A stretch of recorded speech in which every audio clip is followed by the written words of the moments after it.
Meu querido aluno, agora vamos começar, sem dúvida, a aula mais chata do curso de contabilidade. Por que isso? Porque nós vamos estudar aqui os livros de escrituração em geral e as formalidades de escrituração dos livros contábeis. Portanto, espero que me suportem. Uma boa aula.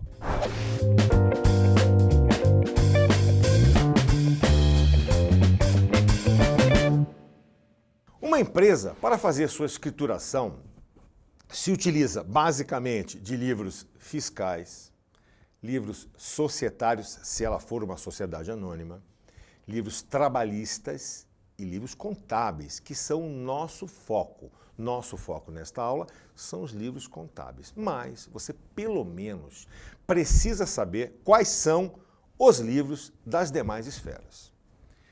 Quanto aos livros fiscais, eles se referem na esfera municipal, por exemplo, principalmente ao ISS, na esfera estadual ao ICMS, na esfera federal ao Imposto de Renda, está no Regulamento de Imposto de Renda, o RIR, e no IPI, no RIP.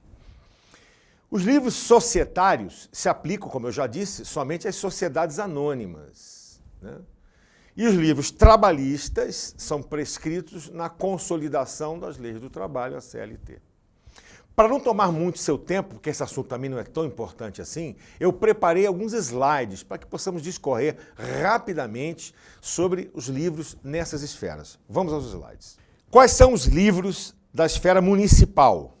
Registro de notas fiscais de prestação de serviços, registro de contrato de prestação de serviço e recebimento de impressos fiscais e termos de ocorrência. E na esfera estadual?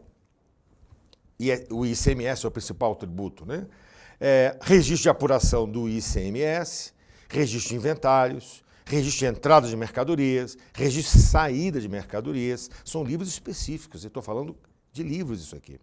Registro de controle de produção de estoque, registro de utilização de documentos fiscais e termos de ocorrência e o controle do crédito do ICMS do artigo permanente, chamado SIAP. Agora, os livros na esfera federal, especificamente Regulamento de Imposto de Renda, o RIR e o IPI.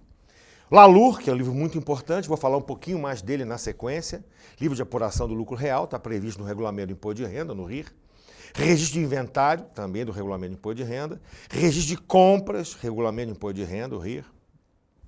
Livro do Registro de apuração de IPI, aí já está no RIP, no Regulamento do IPI.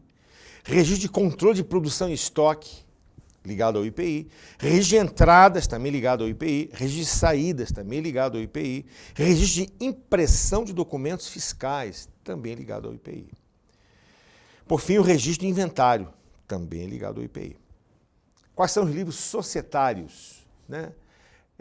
E aqui já caiu uma questão. Veja, esse assunto não é muito importante, eu tenho que apresentar só para você ter consciência, não ser pego de surpresa numa prova. Mas uma prova, uma vez, perguntou esta relação aqui, que está prevista lá no artigo 100 da Lei das SA, que é a Lei 6.404, que é a base da contabilidade brasileira.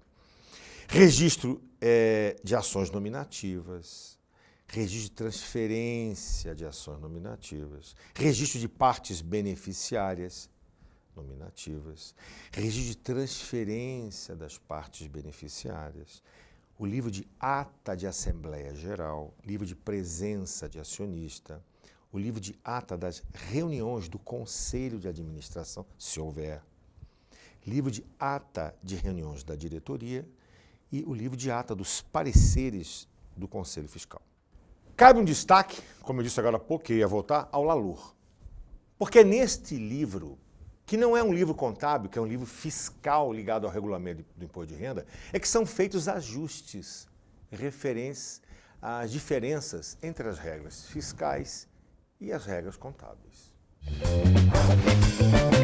Como assim ajustes referentes a diferenças entre regras fiscais e regras contábeis? A contabilidade não tem que obedecer a todas as normas fiscais? Importante pergunta. Essa é uma dúvida comum, que ao longo do curso o aluno sempre volta nela. Você vai entender por quê. A contabilidade é baseada nas leis comerciais, isto é, basicamente, na Lei 6.404, que é a base da contabilidade brasileira, e nas leis que alteraram essa lei, e as mais recentes são a 11.638, de 2007, e a 11941 de 2009. E pelas normas contábeis emitidas pelo Conselho Federal de Contabilidade, que estão baseadas nas normas internacionais que o Brasil adotou, né? Essas são as chamadas normas para elaboração de demonstração financeira, as chamadas IFRS, que internacionalmente são emitidas pelo IASB e no Brasil emitidas pelo Comitê de Pronunciamentos Contábeis, o chamado CPC. Então, contabilidade é feita por lei comercial e norma contábil emitida pelo Conselho Federal. O regulamento do imposto de renda, chamado RIR, não aceita uma série de despesas que são feitas em atendimento às normas, que são despesas que realmente acontecem. E ele também não tributa algumas receitas que são feitas também em atendimento a essas normas contábeis e a Lei 6.404. A própria Lei 6.404, no seu artigo 177, ela determina que essas diferenças sejam tratadas em livros auxiliares. Vamos à lousa para você entender e a gente dar uma lidinha nesse texto legal e num exemplo que eu preparei. Vamos à lousa. Aqui temos o texto que eu me referi, do artigo 177, em que a lei das SA, alterada pela Lei 11.638, em 2009, diz o seguinte, que a companhia, quer dizer, a sociedade anônima, observará exclusivamente em livros ou registros auxiliares, sem qualquer modificação, da escrituração mercantil, isto é, da contabilidade e das demonstrações reguladas por esta lei, as disposições da lei tributária ou a legislação especial, né? Veja que os métodos, olha aqui embaixo, ou critérios diferentes devem ser tratados, portanto, nestes livros auxiliares. Vamos lá então? Olha aqui, ó.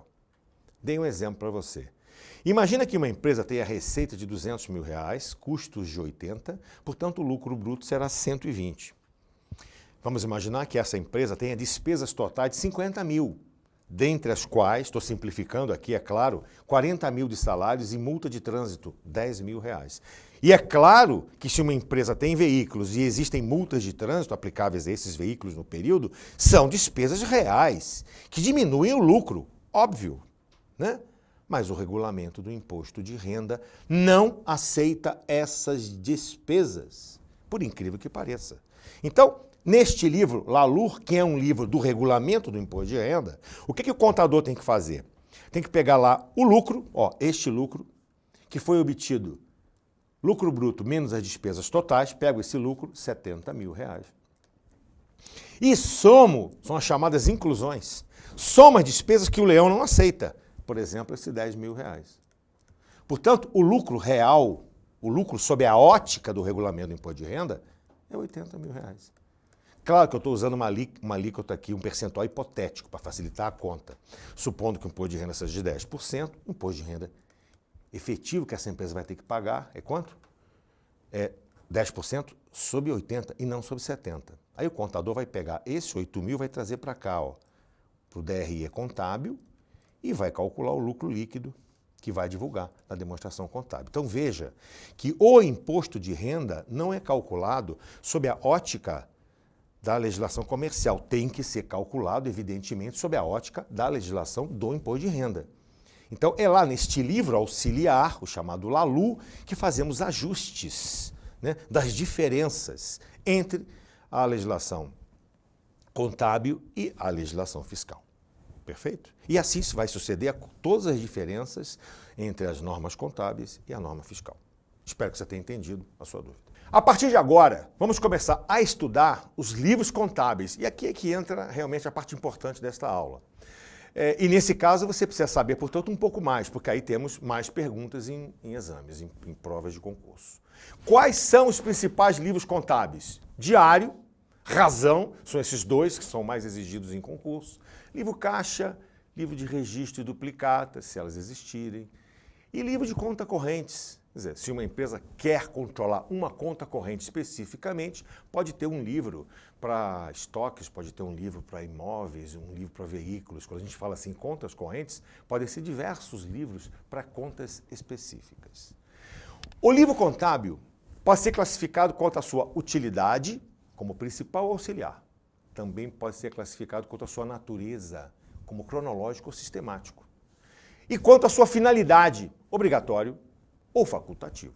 O livro principal é aquele que registra todos os fatos contábeis de um período, de um exercício social, né, de um ano.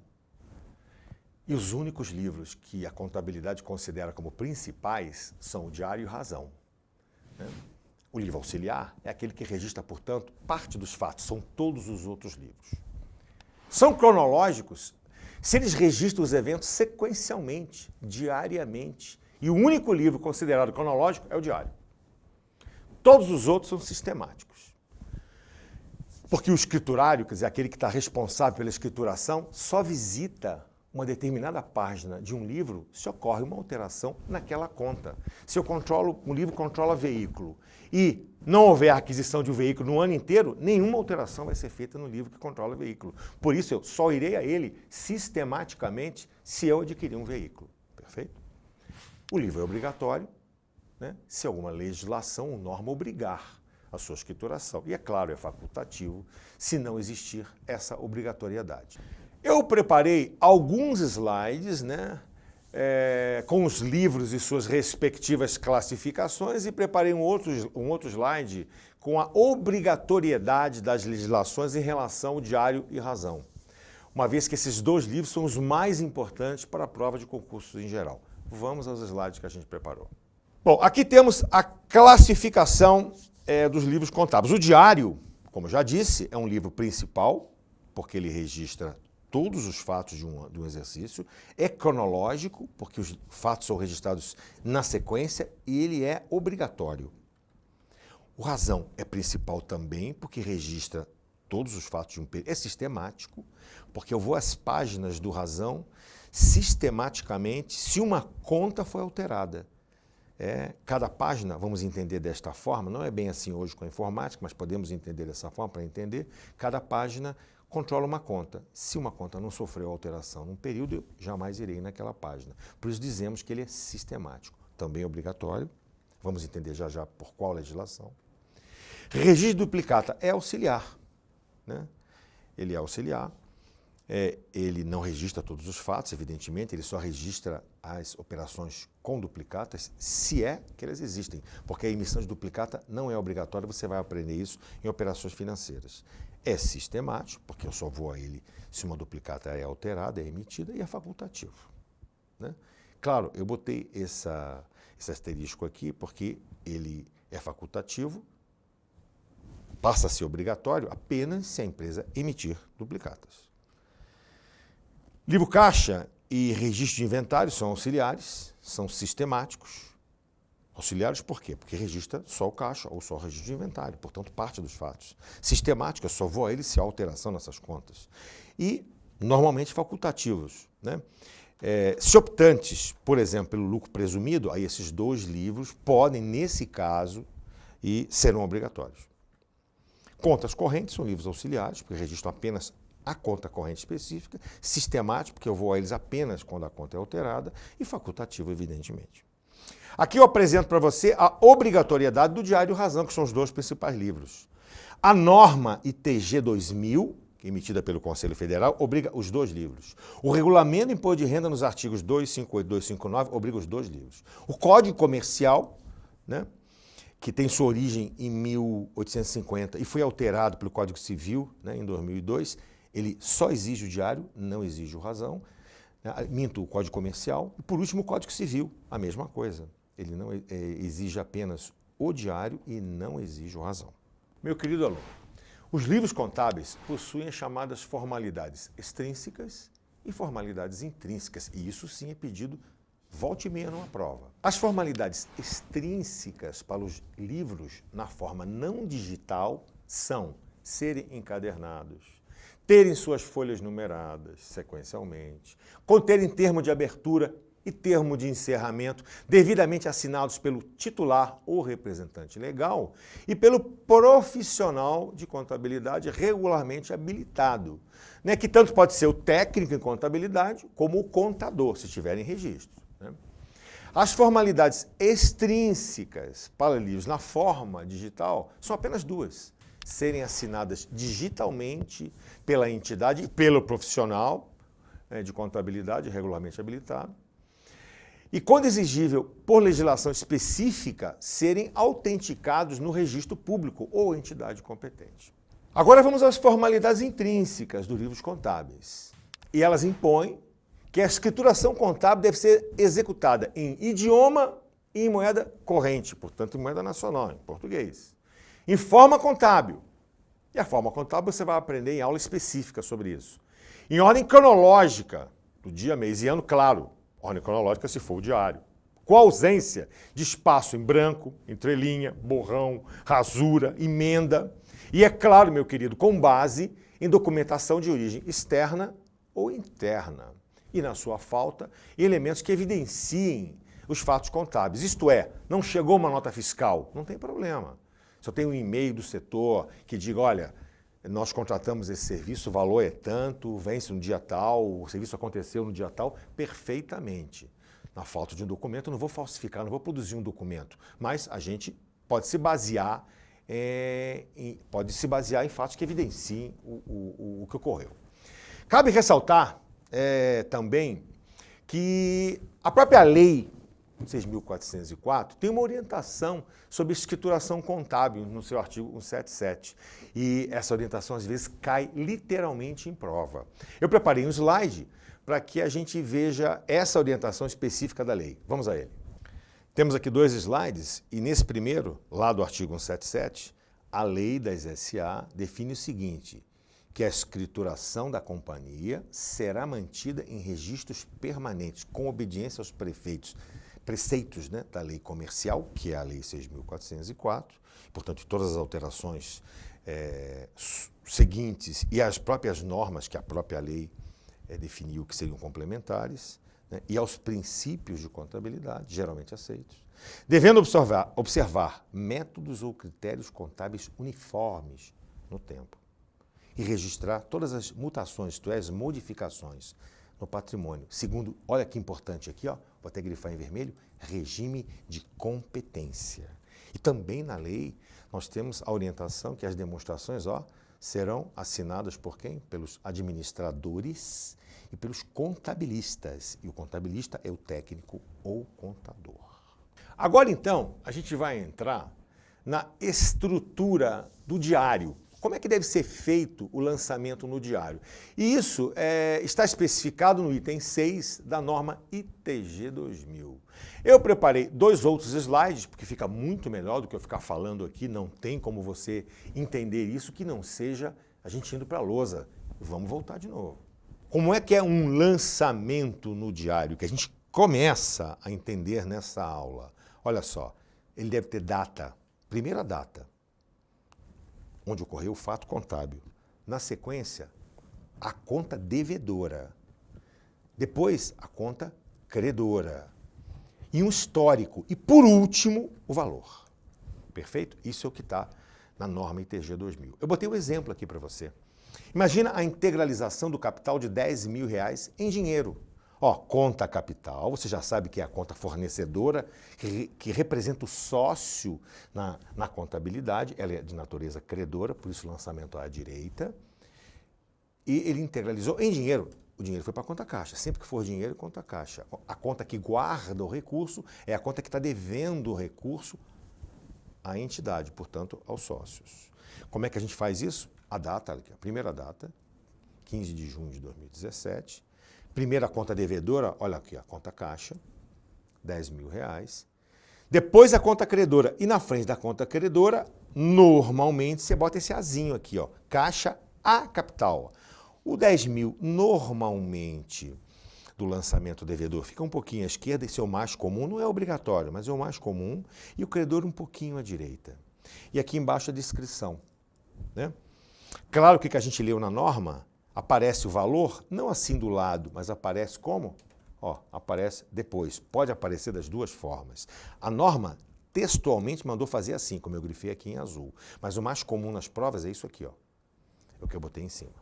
E assim, caro aluno, a gente encerra a aula mais chata do curso, né? não deixe de assistir o resumo desta aula que eu vou fazer a seguir.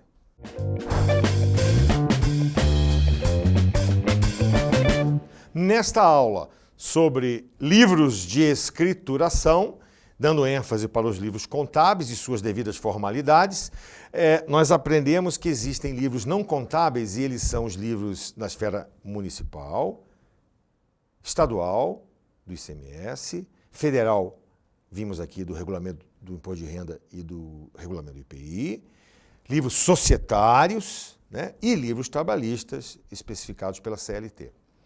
Nós entendemos aqui os principais livros contábeis e compreendemos que, quanto à utilidade, eles podem ser principais ou auxiliares.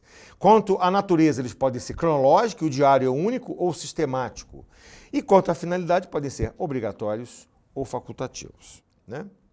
Aprendemos que o diário e razão são obrigatórios pela norma contábil e pelo regulamento de imposto de renda e que somente o diário é obrigatório pelo Código Civil e pelo Código Comercial. Aprendemos que os livros contábeis têm formalidades extrínsecas e intrínsecas. As formalidades intrínsecas dizem respeito que eles devem ser escritos em idioma e moeda nacional, forma contábil, ordem cronológica de dia, mês e ano. A forma contábil foi aquela que eu expliquei no finalzinho da aula, primeiro o débito, depois o crédito, com a data primeiro e depois o valor. Na ausência de espaço em branco, entrelinha, borrão, rasura e emendas, né? E com base em documentação de origem externa, né? Ou interna, é claro, desde que evidenciem os fatos contábeis que ocorreram. As formalidades extrínsecas do diário e razão não digital, serem encadernados, terem folhas numeradas sequencialmente, conterem termo de abertura, termo de encerramento e assinados pelo representante legal, pelo profissional e pelo profissional de contabilidade, devidamente habilitado pelo Conselho Regional, que é o técnico ou contador. As formalidades extrínsecas do livro Diário e Razão Digital, são apenas duas, né? Serem assinados digitalmente pela entidade e pelo profissional, e, quando exigível, serem autenticados, né, em registro público ou em entidade competente. Vimos aqui que a lei das SA, além da ITG 2000, que é a norma, também fala sobre escrituração, e destaquei aqui que em livros auxiliares, falamos sobre o LALUR aqui, as diferenças entre a legislação tributária e a legislação comercial devem ser registradas, quer dizer, os métodos que são diferentes entre essas duas legislações devem ser registrados, e eu te apresentei com detalhes como isso é feito no livro LALUR, que é um livro do Regulamento do Imposto de Renda. Por último, terminamos a aula te apresentando como o lançamento é feito no diário, apresentando a integralização de R$ 10.000 no caixa, data, primeiro a conta devedora, depois a conta credora, normalmente com um azinho na frente, e aqui a forma mais comum com o histórico ao final. Caro aluno, espero que você tenha suportado aqui essa aula, que é chata, como eu disse, e até uma próxima videoaula.